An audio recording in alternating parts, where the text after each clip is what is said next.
Bert, I'm sorry that took so long, but I closed down for the wedding, and it took me a while to get everything going again. That's all right, no problem, Rose. Tell me about the wedding. Was it as great as everybody hoped it would be? It was beautiful until the end. Oh? Luke and Laura were up on the balcony, you know, the bride and groom getting ready to go on their honeymoon. Laura turned around, threw the bouquet over her shoulder like she's supposed to, and guess who caught it? You. Scotty Baldwin. Scotty Baldwin? I kid you not, in the next 10 seconds, all hell broke loose. I mean, Luke flew off that balcony and started punching out Scotty and then decked him. Well, what was Scotty doing here? I thought he was in Mexico. Well, yeah, so did everybody else, but Hey, you guys. Hello. Hi. Well, what you have here is two bridesmaids and the best man looking for a shot of anything. How about coffee? I think that's what we need right about now. Did you two change it over at Weber's? Mrs. Grant gave us exactly 5 minutes to get changed before she kicked us out of the house saying Rick and Leslie needed privacy. I think she had a good point there. From what Rose just told me, I guess everybody was floored seeing Scotty Baldwin at the wedding. I think the only one that got floored was Scotty by a beautiful right cross, something that I taught Luke myself. You know, when Luke leaped off that building, I mean, he was magnificent. You know, Douglas Fairbanks did the very same thing in a film that I did one time. Marvelous. You worked with Doug Fairbanks? Before or after the Depression? Here you go. Thanks, Hot Rose. coffee. After all that champagne. Thank you. Oh, dear. Hello, ladies and gentlemen. Hi. Hi, Joe. Allow me, madam. Thanks, Joe. Joe, did you talk to Scotty? Well, we tried. When Lee and Gail took him home, we went right over there. And what did he say? Nothing, because he wouldn't allow Lee and Gail to let us in. Oh, we heard a lot. Plenty, yeah. One thing came through loud and clear. Our friend Scotty is a very bitter, bitter young man. If anybody has a right to be bitter, it's those of us that worked so hard on that wedding and he ruined it. Okay. Look, I said Scotty's a little bitter. Let him think about that. The point is they're both married, and let's not forget who took charge when Scotty crashed the party. Yes, Luke was wonderful. You can bet on one thing. Luke isn't going to let him or anybody else upset his life. No way. Not now or ever. Look, you asked me, and I told you. I got to thinking about Luke and Laura, and the more I thought about them, the madder I got. You know how many nights I thought about Luke Spencer making love to my wife? Do you have any idea what that did to me? I did what I had to do. I broke into the courthouse in Mexico and I stole the divorce papers.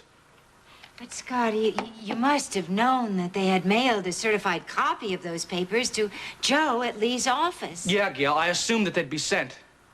But I had no idea that they were going to get lost in the mail. I didn't find that out till I got here. Why did you come here now, Scotty? You want the truth? Of course I want the truth. To ruin the wedding. Scotty, for heaven's sakes, how long have you been back here? Long enough.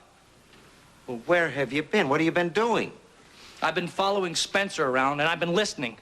Well, then you must know that Laura went to Juarez and got another divorce. Yes, I found that out. Scotty, I swear, I don't understand you. I mean, you're not rational. Would you be rational if your wife was marrying some other guy? Some guy that you hated? There's no point in worrying about it now. Because if those papers show up, they've got my signature on it, consenting to the divorce, making the whole thing legal. Scotty,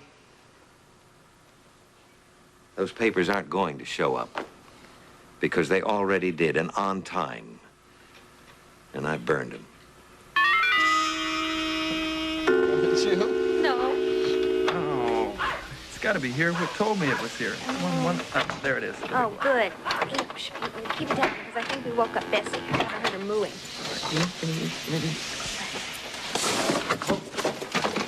Lights. Ta-da! What, come in. Come on. What do you mean, come in? Luke, I'm not going to move an inch. Don't you know anything about honeymoons? Oh, that. Oh, yes. Okay. We are in Beecher's Corners. This is the official Beecher's Corner carry over the threshold position. What are you... You're making me sick.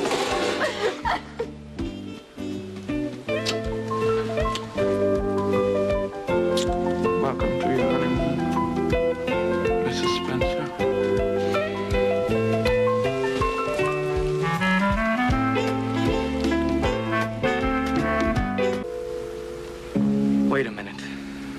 Let me just get this straight now. Laura's divorce decree, the one that I signed, the one that I consented to, the one that made the whole thing perfectly legal, was not lost in the mail? No, I told you. It came, and I burnt it. I had started drinking again, Scotty, and I'd lost control. What? Scotty, it was just a temporary thing. Your father's dry now. But you fell off the wagon, Dad. Why? Don't you know how I felt about you? Look, I lost control. Let it go at that. But not the way that you did today at the wedding. I didn't lose control. I was in perfect control. If I hadn't been, I would have made myself visible long before I did. You think it was easy? Waiting for the right moment? Wait a minute. Are you saying you planned that exhibition today? You bet I planned it. Of course, now, first I thought about the obvious, you know, when the mayor asked if there was any man present who can state why this couple shouldn't be joined in holy matrimony. You know, half that crowd thought if I was going to show up, that would have been the time to do it. So I didn't. Why? Why didn't you? Because it would have been too obvious and too easy. I wanted to wait until they were married and just pull the rug right out from underneath them. That was more fun. Fun? You consider what you did fun, Scotty? Yeah, it was fun. I had a good time. Scotty, how can you be so cruel, so calculating? Because I learned how to be cruel the hard way. From Luke Spencer. He ruined my life. And who suffered? Luke, Laura? No, not them. They're heroes. Everybody loves them. I got kicked right in the teeth. And the royal couple throws a royal wedding. Well, what better way to get back at them than on their wedding day? You know, Gail is right. You are cruel and calculating, and you're vengeful, Scotty. You bet I'm vengeful. You learn how to survive and you get bitter. And the only thing that takes away that bitter taste is revenge. Is that the reason you came back here, for revenge? You got it. And if you don't believe me, you just wait and see what happens. No, Scotty, I'm not going to wait and see. Now, that little grandstand act you did at the wedding, that's all that's going to be done. Do you understand me? There is going to be no revenge, none. Is that clear? Are you through? No, I've just begun. Now, sit down there and listen to me. Sit down! Excuse me, will you please, can I talk to you? Excuse me for a second, folks. Here. Hi, Rose. Hey, look, Joe, look, you're a lawyer. Just what could Scotty do legally?